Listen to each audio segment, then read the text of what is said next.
Shalom. First and foremost, I want to give all praises, honor, and glory unto Yahweh, Bahashem, Yahweh Shai, Bahashem, Rachakwadash. Double honors to the apostles of Great Millstone, and peace and salutations to the Akim who are tuning into these videos and hearing these words and this message from Yahweh, Bahashem, Yahweh Shai. As the scriptures say in Romans 10, so then faith cometh by hearing. So when you hear these words, you're supposed to be made clean and brought back into the fold. Those who have ears to hear, of course. But if this word resonates with you, it should galvanize you to come into this ministry and work and ultimately have faith in Yahweh Bashem Yahweh Shai. Because knowing these mysteries and this understanding should comfort you in these times that we're in, and especially the times that we're about to enter. Because in the time of Jacob trouble, you're going to need Yahweh Ba'Shem Yahweh Shai to deliver you out of any and everything that's about to take place down here. So I wanted to start off this video by reading this in Hosea 4 and 6. It reads, "My people are destroyed for lack of knowledge. Because thou hast rejected knowledge, I will also reject thee, that thou shalt be no priest to me, seeing that thou hast forgotten the law of thy power. I will also forget thy children." And so this basically is the predicament that we find ourselves in, so-called blacks, Latinos, and Native Americans, who are the real Hebrew Israelites, who have been scattered amongst the four corners of the earth. And so, because if you read the scriptures, you can see how the nation of Israel would do wickedness. They would do righteousness, but then they would fall back to wickedness again. And so the curses that are in Deuteronomy started to affect us. And one of those curses is that we're going to be scattered, that we're going to be the tail and the heathens are going to be the head. We're going to have to go to the want of our enemies for all the things that we need. So with this applying to us right now, we know and understand why we're in this predicament. But the escape of that is actually trusting in Yahweh B'Shem Yahweh Shai, and he will uplift us. He's going to bestow us the spirit of Yahweh B'Shem Yahweh Shai so that we are quickened and we are made whole. Because this is really like this faith and this understanding, this wisdom is what was missing. It's what we were lacking all this time as we were scattered throughout the earth. Basically, we were Gentiles. But now, since we're brought back into the flesh through Yahweh Shai and the preaching of this word, we're now going to be ministers to Yahweh B'Shem Yahweh Shai. Now we are priests. Now we're getting ready the wedding, so that when Yahweh Shai returns, he's going to find faith on the earth. And so that's why when we're at the highways and hedges and we do these video epistles, we're pushing that vibration of preaching and prophesying. And that's the testimony of Yahweh Shai, because when we're saying these things, it's because we know through the Spirit that these things are about to take place. So this is in Habakkuk 2, and I'm going to start at verse 1. It says, "I will stand upon my watch and set me upon the tower, and will watch to see what he will say unto me, and what I shall answer when I am reproved. And the Lord answered me and said, Write the vision, and make it plain upon tables, that he may run that readeth it. For the vision is yet for an appointed time, but at the end it shall speak, and not lie. Though it tarry, wait for it, because it will surely come, it will not tarry." And so now we're set up as watchmen, and we're speaking about this vision as the seers, and we're seeing the impending doom that's about to take place on the earth. The writing's on the wall. You just turn on the news and you can see everything that's taking place here in America, which is Babylon, and it ain't looking good for this place. But only to the hopeful elect we have hope in salvation. So we're seeing these visions. They are yet for an appointed time, but at the end they're speaking. And you can see everything that's going on right now, how this devil is trying to implement that MOTB. He's trying to implement the martial law situations, beefing up his military, his space program, so that he could fulfill prophecy.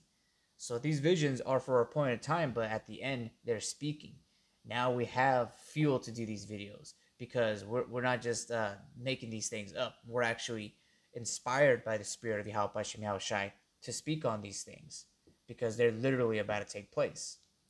And so that's why we're the watchman speaking these things. And we know and understand that not everyone's going to get it. Not everyone wants to get it, but this is what the ministry is pushing, prophecy.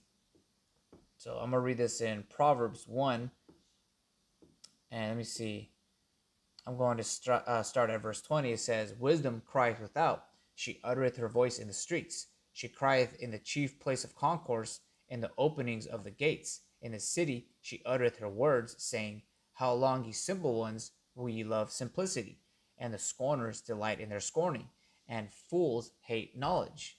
Turn you at my reproof. Behold, I will pour out my spirit unto you. I will make you known my words unto you." And so now the Spirit is being poured onto us because we're seeking Yahweh Hashem Yahushai, and now faith cometh by hearing. And now we're able to speak these things because it's the Spirit that's quickening. It's the Spirit that's speaking through us of these prophecies, this vision that's set for an appointed time. And this is in Matthew 11, verse 16. It says, "But whereunto shall I liken this generation? It is like unto children sitting in the markets, and calling unto their fellows, and saying, We have piped unto you, and ye have not danced. We have mourned unto you, and ye have not lamented. For John came neither eating nor drinking, and they say, He hath a devil." And so that's how a lot of people react to this truth. They don't understand what we're doing. They think that we're wicked or demonic because we're actually standing stiff for righteousness, standing stiff for Yahweh Hashem Yahushai's name in the valley of the shadow of death. You're only seeing that amongst the members of Great Millstone, the apostles and the elders on down. We're the ones preaching, singing this song, but we know and understand not everyone's going to get it, and that's okay because the incredulity of them who don't believe isn't going to trouble us. We know that's just part of the prophecy. We have joy that we have received these words, so that these ears didn't fall upon deaf ears. Yahweh Shai's sheep are going to hear his voice. All right, so this last precept I want to read is in 2 Corinthians 10 and 4. It says, "For the weapons of our warfare are not carnal, but mighty through the Most High to the pulling down of strongholds." And this is actually taking place. This is spiritual warfare. Even though it looks like everything is fine and dandy, we still have to go to work and do all these things. The fact that we are rising up and rebuilding the tabernacles of David is what's destroying this society. It's just getting us closer to Yahushai's return. Because before, like it says in Revelation 7, before the destroying wind is unleashed into this place, the elect have to be sealed. And the elect are going to be sealed by hearing these words, by having faith in Yahweh Hashem Yahushai and the men that he set up down here too. Because we're giving double honors to the apostles, because if it wasn't for them doing the things that we're doing right now, like I'm making these videos, then I wouldn't have any blueprint to go with. So that's why we give double honors to them, because they were putting in this work that now we are also laboring for. And we're all laboring for that same penny until the workmaster returns, which is Yahweh Shai. So I'm going to read from the top again. It says 2 Corinthians 10 and 4 says, "For the weapons of our warfare are not carnal, but mighty through the Most High to the pulling down of strongholds." And then specifically here to the people, like if you were just in the world doing whatever, walking that broad gate, you hearing this word, like I quoted in the beginning of this video, so that faith cometh by hearing, and hearing by the word of the Most High. So this word is what brought you into this fold. Because in verse 5 it says here, "Casting down imaginations and every high thing that exalted itself against the knowledge of the Most High."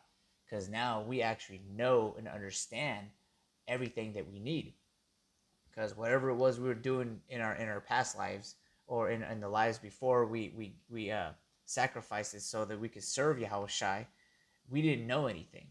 We were basically just simple Gentiles in this world, just following orders. But now, because we heard this word, we are baptized. We are renewed day by day. And so now things look a little bit more clear now. So from verse 5 again, it says, "Casting down imaginations and every high thing that exalted itself against the knowledge of the Most High, and bringing into captivity every thought to the obedience of Hamashiach." And that starts with ourselves, but you can see that we're doing this so that we could gather the elect. But with that, I want to give all praises, honor, and glory unto Yahweh, Bahashem Yahweh Shai, Bahashem Rachakadash, Shalom Akim.